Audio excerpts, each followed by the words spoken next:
मैं दीपक वर्मा आप सभी लोगों का अपने YouTube channel interactive physics by Deepak Verma में स्वागत करता हूं। कैसे हैं आप लोग बच्चों? लास्ट लेक्चर में हम लोगों ने अपरूपण प्रतिबल पढ़ा था। कुछ प्रॉब्लम थी साउंड की, थोड़ा सा डिस्टर्बेंस भी था, उसके लिए मैं सॉरी बोलूँगा। लेकिन आज मैंने पूरी कोशिश ये है कि कोई भी डिस्टर्बेंस नहीं है, तो ये वीडियो मैं पूरी कोशिश यही है कि बिल्कुल शांति से बनाऊँ। तो आज का टॉपिक बहुत इम्पोर्टेंट है और काफ़ी इंटरेस्टिंग भी टॉपिक है। आज हम लोग डिस्कस करेंगे विकृति के बारे में, जो कि सॉलिड के केस में सबसे ज़्यादा इम्पोर्टेंट टॉपिक है विकृति। क्योंकि जब हम डिफॉर्मिंग फोर्स लगाते हैं, विरूपक बल लगाते हैं, तो विकृति का होना स्वाभाविक है, नेचुरल है। तो आप मेरे साथ हेडिंग लगाइएगा विकृति। अब ये बच्चों विकृति क्या टर्म है, इसको इंग्लिश में बोलते हैं हम लोग विकृति को, विकृति यानी इसको बोलते हैं हम स्ट्रेन। अब ये स्ट्रेन क्या चीज़ होती है? स्ट्रेन कहते हैं ना, डॉक्टर के पास जाओगे तो यार स्ट्रेन मिलना है, नहीं वो स्ट्रेन डॉक्टर वालों का है। हम लोग साइंस के स्टूडेंट्स हैं, ठीक है, इंजीनियरिंग वाले हैं, मेडिकल वाले हैं, तो वो बात अलग है। हम सॉलिड की स्टडी कर रहे हैं बेसिकली, तो हमें सॉलिड पढ़ना है, ठोस पढ़ना है, ठोस में हमें पढ़ना है स्ट्रेन। बच्चों स्ट्रेन की कुछ चीज़ें बताता हूँ मैं। विकृति, इसका सिंबल जो रहता है वो स्मॉल ई रहता है, ई, यानी कि ई का मतलब आप एक फॉर्मूला मेरे कहने पे याद कीजिएगा बस, change upon original. Change upon original, change का मतलब क्या है बच्चों? यहाँ पर जो भी परिवर्तन हुआ है, परिवर्तन अपॉन वास्तविक, आप चेंज को बोलते हैं परिवर्तन और ओरिजिनल को बोलते हैं वास्तविक। इन दोनों का ही अनुपात विकृति कहलाता है। किसी भी चीज़ में परिवर्तन हो, चाहे वो लंबाई में परिवर्तन हो, उसकी ओरिजिनल लंबाई, चाहे वो क्षेत्रफल में परिवर्तन हो, उसका ओरिजिनल क्षेत्रफल, वास्तविक क्षेत्रफल, चाहे वो वॉल्यूम में परिवर्तन हो, उसका वॉल्यूम में परिवर्तन अपॉन वॉल्यूम में वास्तविक वॉल्यूम, ये सब चीज़ कहलाती है विकृति। तो विकृति काफ़ी अपने आप में ब्रॉड टॉपिक है। और अब मेरे साथ एक कॉपी निकाल दीजिएगा और हेडिंग लगाइएगा विकृति, और विकृति को हम डिटेल में समझते हैं। बच्चों होता क्या है, जैसे मैं आपके सामने एग्जांपल लूँ, ये आपके सामने एक एल्युमिनियम का वायर है, इसको मैंने बोला एल्युमिनियम का वायर, और ये जो लंबाई है इसकी मैंने बोला 2 मीटर है, यानी ये 2 मीटर का एक एल्युमिनियम का वायर है। मैंने लिखा यहाँ पर एल्युमिनियम का वायर।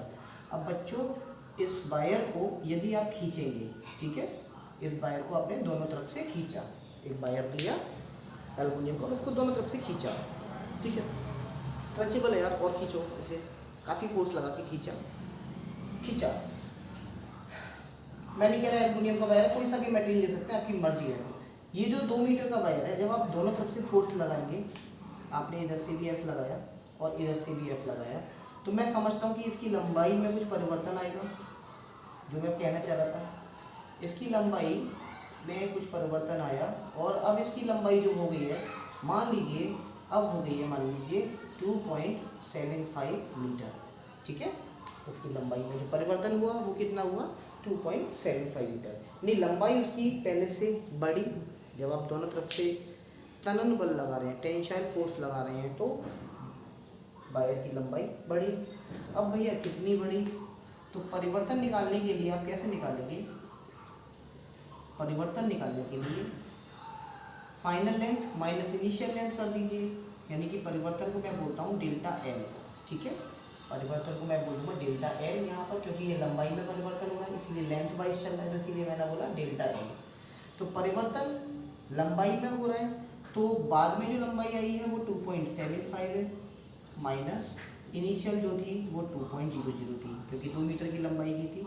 यहाँ से हम जब इसे सॉल्व करते हैं तो ये निकल के आता है 0.75 मीटर, ठीक है।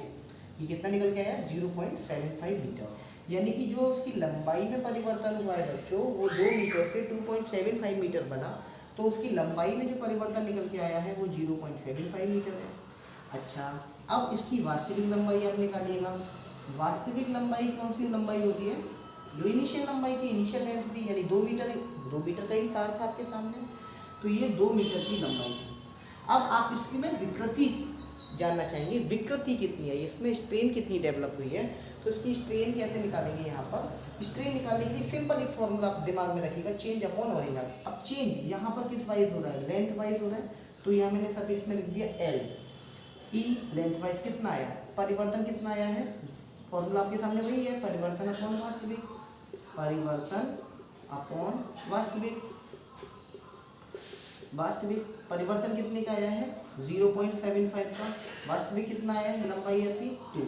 इसको कैलकुलेट कर लीजिए, 5 4 जा 20 और ये हो गया 5 1 जा 5 और 15, यानी कि 4 का डिवाइड करना है 15 में, 4 3 जा 20 12 सॉरी 3 4 7 जा 28, ये आएगा 3.75। अब सॉल्व करके देखिएगा, यानी जो स्ट्रेन आई है वो लेंथ वाइज आई है 3.75, ठीक है। यानी कि हम कह सकते हैं कि यदि आप कोई भी F न्यूटन का फोर्स लगा रहे हैं, दोनों तरफ से F कुछ भी हो सकता है, अगर उसमें 2.75 मीटर लंबाई उसकी बढ़ रही है तो उसके अंदर स्ट्रेन होगी 3.75। स्ट्रेन कुछ नहीं है, स्ट्रेन सिंपली ये रेशियो है, एक अनुपात है वास्तविक लंबाई को, सॉरी परिवर्तन, जो भी परिवर्तन हो रहा है चेंज अपॉन ओरिजिनल का, चेंज अपॉन ओरिजिनल, यानी परिवर्तन कितना हो रहा है और उसमें वास्तविक लंबाई कितनी है। तो अगर लेंथ वाइज, यहाँ से मैं टाइप्स ऑफ विकृति पे भी आ जाऊँगा, जो कि मैंने आप लोगों को नोट सेंड किए हुए हैं। तो पहला जो विकृति का टाइप हो गया, तो अगर मैं लेंथ वाइज चल रहा हूँ, उसकी लंबाई में परिवर्तन देख रहा हूँ, तो उसको बोलते हैं हम अनुदैर्ध्य प्रतिबल, यानी कि उसको हम क्या बोलेंगे, अगर इस टाइप का प्रतिबल देखने को मिल रहा है, अनुदैर्ध्य विकृति, सॉरी अनुदैर्ध्य विकृति, इसका मतलब ये हुआ लॉन्गिट्यूडनल स्ट्रेन। यानी कि लॉन्गिट्यूडनल स्ट्रेन का मतलब क्या हुआ बच्चों, यहाँ पर कि लंबाई में जो भी तुमने यहाँ पर परिवर्तन देखा है, लंबाई में कितना परिवर्तन हुआ और उसकी वास्तविक लंबाई क्या थी, उन दोनों के अनुपात को ही हम क्या बोलेंगे, अनुदैर्ध्य प्रतिबल। नोट कीजिएगा बच्चों आप लोग इसे। अब मेहनत करना जरूरी है आप लोगों के लिए, मेहनत नहीं करेंगे तो कुछ भी ना मिलने वाला। चलिए मैं रफ बताऊँ इसको, रजिस्टर नहीं है, सॉरी। अगर मैं सेकंड टाइप की, अगर मैं विकृति की बात करूँ, तो सेकंड टाइप की जो विकृति है उसको बोलते हैं हम आयतन विकृति। जो पहली वाली विकृति का एग्जांपल मैंने बहुत अच्छी तरीके से समझाया आप लोगों को, नहीं आए तो मुझे कमेंट करके पूछ सकते हैं। दूसरी जो विकृति है वो आपकी है आयतन विकृति, जिसको हम इंग्लिश में बोलते हैं बच्चों वॉल्यूमेट्रिक स्ट्रेन। क्या बोलेंगे बच्चों इसको, वॉल्यूमेट्रिक स्ट्रेन, वॉल्यूमेट्रिक स्ट्रेन। अब वॉल्यूमेट्रिक स्ट्रेन का फॉर्मूला क्या बनेगा, ई इसे वी से रिप्रेजेंट करते हैं, ई तो विकृति होता ही होता है आपके सामने मैंने बताया, और वी यानी वॉल्यूम वाइज चल रहे हैं, आयतन को वॉल्यूम बोलते हैं, यानी कि वास्तविक आयतन में परिवर्तन, आयतन में परिवर्तन अपॉन वास्तविक आयतन। बच्चों कभी कभी किसी बुक में ऐसे फॉर्मूला दे देता है डेल्टा वी अपॉन वी, सही है, ये भी ठीक है, ये भी ठीक है। डेल्टा वी आर, एक चीज़ बताओ, तुम जब कोई डिफॉर्मिंग फोर्स लगा रहे हो, विरूपक बल लगा रहे हो, तो इतना थोड़ी ना चेंज आ जाएगा उसमें, आयतन में इतना परिवर्तन थोड़ी ना होता है, बहुत माइन्यूटली परिवर्तन होता है। इसी तरह से अभी मैंने एग्जांपल लिया एल्युमिनियम के वायर का, रखा हुआ है, खींच रहा हूँ, तो एल्युमिनियम के वायर के अंदर जितने भी पार्टिकल्स हैं, एटम्स हैं, वो क्या हो गए, एलोंगेट होंगे, खींचेंगे, उनके अंदर काइनेटिक एनर्जी बढ़ेगी, काइनेटिक एनर्जी मतलब गतिज ऊर्जा बढ़ेगी, रैंडम मोशन करने लग जाएंगे, वो मोशन करेंगे तो एलोंगेट होने लग जाएंगे वो, ठीक है। जब वो एलोंगेट होंगे तो यार बहुत कम मात्रा में एलोंगेट होते हैं, जो डेल्टा एल का मतलब क्या हुआ, डेल्टा एल जो चेंज आ रहा है ना बहुत कम आ रहा है, ठीक है। तो इसीलिए मैंने 0.75 मीटर दिखाया था 2 मीटर के तार में, इसीलिए मैं बोल रहा हूँ। तो आयतन में परिवर्तन यार, किसी भी वॉल्यूमेट्रिक स्ट्रेन निकालने उसके वॉल्यूम में कितना परिवर्तन आ रहा है, मतलब फ्लूइड के केस में एक स्फीयर है मेरे सामने, एक गोला है आर रेडियस का, और इसको तुमने कंप्रेस किया, कंप्रेस करते गए, मान लीजिए इनिशियल इसका जो वॉल्यूम था मान लीजिए 5 मीटर क्यूब था, और अब कंप्रेस होने के बाद में हो गया 4.97 मीटर क्यूब, है ना। जब आपने इसको दबाया तो 4.97 मीटर क्यूब हो गया, कैलकुलेट करने पे आपने देखा 4.97 है। तो चेंज कितने का है यहाँ पर आप निकाल सकते हैं, 5 माइनस 4.97 है, तो ये तो आयतन में परिवर्तन हो गया, अपॉन ओरिजिनल कितना था आपके सामने 5 था, यहाँ पे आप ये भी निकाल सकते हैं। तो जो भी वैल्यू निकल गया है 5 में से आप माइनस कर दीजिएगा 4.97, 10 में से 7 गया 3, और इधर से 0, ठीक है, अनुसार इधर ठीक है 0.03, यानी कि बताओ कितना कम आ रहा है 0.03। प्रैक्टिकली भी ट्रूथ है यार ये, कि जो डेल्टा वी रहता है वो बहुत कम रहता है, डेल्टा एल रहता है बहुत कम रहता है। तो इस तरह की विकृति यदि आयतन में कोई हो रहा है, वॉल्यूम वाइज हो रहा है, कोई भी वॉल्यूम है, स्फीयर है आपके सामने, कोई भी बड़ा गोला है, उसके अंदर आप दबा रहे हैं, उसको खींच रहे हैं, तो आयतन में कमी आएगी। तो आयतन में कमी कितनी आई है उसको कैलकुलेट करने के लिए हमने विकृति निकाला। तो विकृति का फॉर्मूला क्या बना, आयतन में परिवर्तन अपॉन वास्तविक आयतन। तो आयतन में परिवर्तन डेल्टा बी है, वास्तविक आयतन आपके सामने वी है। तो यहाँ से आपने आयतन में विकृति कैलकुलेट कर लिया।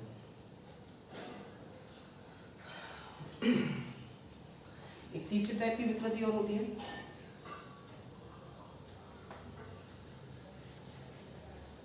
जिसको हम बोलते हैं अपरूपण विकृति। अपरूपण विकृति, अपरूपण विकृति का मतलब होता है टेंजेंशियल स्ट्रेस या शियर स्ट्रेस। टेंजेंशियल या शियर स्ट्रेस, मैंने कल शियर स्ट्रेस यानी अपरूपण प्रतिबल के बारे में बहुत अच्छे से समझाया था। आज फिर समझ लीजिए, ये कोई ब्लॉक है अगर आपके सामने, और अगर मैं बोलूँ कुछ इस तरह से कंडीशन बन रही है, और ये कुछ इस तरह से बन रहा है, और इस वाले एंड को मैंने नीचे वाले एंड को, इस वाले प्लेन को आपको क्या करना है, फिक्स करना है। फिक्स करने के बाद यदि आप यहाँ पर फोर्स लगाते हैं तो इसकी लंबाई में ऊपर शेयरिंग कितना चेंज आएगा। तो बच्चों ये हम लोग थीटा से कैलकुलेट करते हैं, थीटा बोले हैं या हम टेन थीटा बोले हैं, यही हमारी क्या निकल के आती है, विकृति। क्योंकि थीटा और टेन थीटा लगभग बराबर होते हैं, ज़्यादा चेंज होता नहीं है। तो इसमें क्या होगा, कुछ डायग्राम मैं बनाने की कोशिश कर रहा हूँ, कुछ ये एलोंगेट होगा ऊपर की तरफ, कुछ ये जैसे ये चीज़ एलोंगेट होगी यहाँ से, और ये पोजीशन तो यहाँ से फिक्स रहेगी इसकी, और ये यहाँ से एलोंगेट होगा। कहने का मतलब ये, तो ये जो एंगल यहाँ से जो एलोंगेट होता है वो होता है थीटा। यही थीटा निकालना है हमें, और ये थीटा ऐसे निकलता है, टेन थीटा का फॉर्मूला होता है आपको पता है, लंब अपॉन आधार। जो फॉर्मूला लगाते हैं ना, लाल अपॉन कक्का से, तो ये लंब अपॉन आधार निकल के आता है, यही है आपका टेन थीटा। तो अपरूपण विकृति रिवर्स में अभी इतना करना नहीं है, अभी कोविड का सीन है तो इतना करना नहीं है, अपरूपण प्रतिबल ही है। तो अपरूपण विकृति को भी मैंने समझाया। अपरूपण विकृति के लिए है क्या कि जब आप फोर्स लगाते हैं टेंजेंशियली उसकी टेंजेंट पे, ये फोर्स लगाएंगे तो ये ऊपर की ही सरफेस डिफॉर्म होना चाहिए। ऊपर की सरफेस जब डिफॉर्म होगी तो कुछ एंगल बनेगा इस सरफेस से, जब ये एंगल बनेगा उसी को थीटा कैलकुलेट कर लेंगे, परपेंडिकुलर ड्रॉ करके हम उसका लंब और आधार निकाल सकते हैं। तो ये मैं इतना करना नहीं है, डिटेल में जानना नहीं है। तो ये थी बच्चों विकृति। तो मैं समझता हूँ आप लोगों को विकृति का कंसेप्ट मैं समझा पाया होगा। कल का जो लेक्चर है बहुत ज़्यादा इम्पोर्टेंट है, जिसमें हम पढ़ाएंगे आपको हुक्स लॉ, हुक का नियम, बहुत ज़्यादा important, academic plus competitive purpose से बहुत ज़्यादा इम्पोर्टेंट है। Thank you very much.